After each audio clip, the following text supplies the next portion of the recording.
GitHub's having a really bad week. A special message from Darren. Hack 5 is old enough to drink. I'm Allie Diamond. This is your weekly cybersecurity news roundup, ThreatWire. Last week, GitHub had a pretty bad week. First, starting off with the Megaldon campaign that was going down.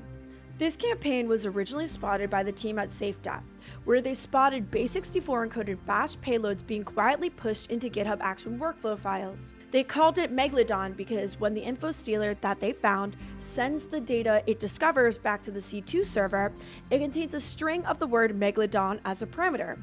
Over a 6-hour period, the automated campaign pushed a total of 5,718 malicious commits across 5,561 repositories. The info stealer worked to send CI secrets, cloud credentials, SSH keys, OIDC tokens, and source code secrets to a C2 server. Two variants of the Megaldon attack existed: sysdiag and optimized build. The sysdiag payload added a new GitHub workflow that triggered on push to all of the branches and on pull request target triggers. Optimized build targeted CI/CD runners and existed as a GitHub Actions workflow file. It was implemented to run on the workflow dispatch trigger, allowing it to remain dormant until activated by an external API triggered by the attackers. At this rate of cybersecurity news, how the info stealer runs and is executed is not the interesting part. What is, however, is exactly how the campaign got started. The attacker rotated through 4 author names: BuildsBot, AutoCI, CIBot, PipelineBot, and 7 commit messages, all mimicking routine CI maintenance. The attacker used throwaway GitHub accounts with random 8-character usernames, set git config to forge the author identity, and pushed via compromise personal access tokens or deploy keys. The team at Hudson Rock was also super interested in the question of how this all got started. They ran an analysis of all of the usernames pushing the info stealer and found that 33% of all of the 978 unique usernames that were being used were direct matches to computers and usernames affected by info stealers in the past.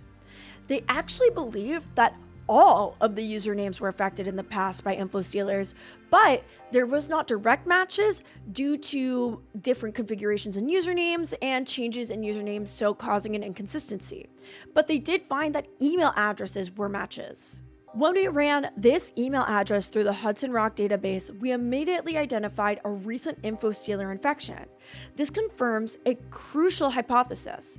Even if a GitHub username isn't a direct match in an initial scan, deep dive investigations routinely link the account back to an info stealer infection. My question to the audience is, if you were GitHub, what would you do in this scenario? If I was GitHub personally and I was thinking about this, I feel like one of my first impulses would be to actually just completely reset every personal access token and basically everything I can credential-wise, just because of how crazy everything has gotten with stealing tokens, permissions, and the like. But I also know, as a not cybersecurity professional, that I actually really can't do that. It would cause so much chaos in the software world. So what would you do in this case? I thought I'd throw it to a new camera angle I recently got, and I'm having a lot of fun with it. Ox Security has attributed the Megaldon attack to Team PCP. A few of the patterns and tell signs of their work lead them to make that determination. But this is not the only thing that Team PCP has done this week to terrorize the internet. In continuing their rampage against GitHub, Team PCP has managed to get access to around 38,000 private repos on GitHub. In their analysis, they found, by they being GitHub, they found that only GitHub internal repos were affected. The origin of this attack stems from a GitHub employee downloading a malicious VSCode extension. GitHub identified the compromise on May 18, 2026, and began remediation, including rotating of high-impact credentials. As I said earlier, GitHub found that only internal GitHub repos were exfiltrated, but normal users were not spared. The repos said to have been included in this information exfiltrated did have info about customer support conversations and other customer information. The VS Code extension that caused this breach was NX Console, a UI for helping with AI chat enrichment. Yes, caused by AI. The extension was poisoned as a part of the tan stack compromise that we discussed in last week's episode, stemming from Shai Hulud. Team PCP went on to breach forums and posted that they were selling GitHub internal source code, confirming the breach from the Team PCP side of things. They were asking for, at minimum, 50,000 USD for the exfiltrated data. But what I personally have seen no one talking about is what they included in the message about the sales. As always, this is not a ransom. We do not care about extorting GitHub. One buyer and we shred the data on our end.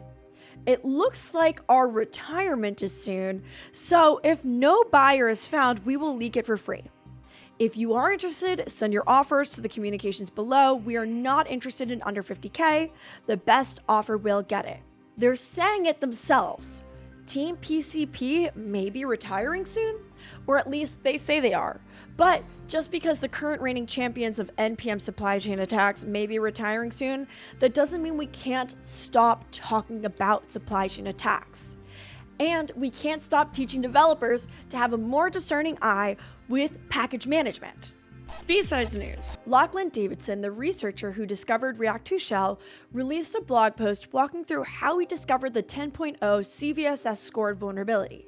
Discord has now standardized end-to-end encryption for voice and video calls. They started to explore the topic in August of 2023 and have finally finished that process, making it the standard. No opt-in required. A CISA contractor had a public GitHub repo that exposed credentials, cloud keys, tokens, plain text passwords, and more regarding CISA and government information. This included things like credentials to highly sensitive AWS GovCloud accounts and contained files named things like important AWS tokens. The repo was created in November 2025 and CISA has yet to respond about the exposure. OpenAI has teamed up with 1Password to give AI coding agents access to credentials so they don't accidentally publish them. Curious how this will go. As a heads up, you have to enable this agent access, so don't worry about them being able to do this unmitigated, but it is a thing that is happening.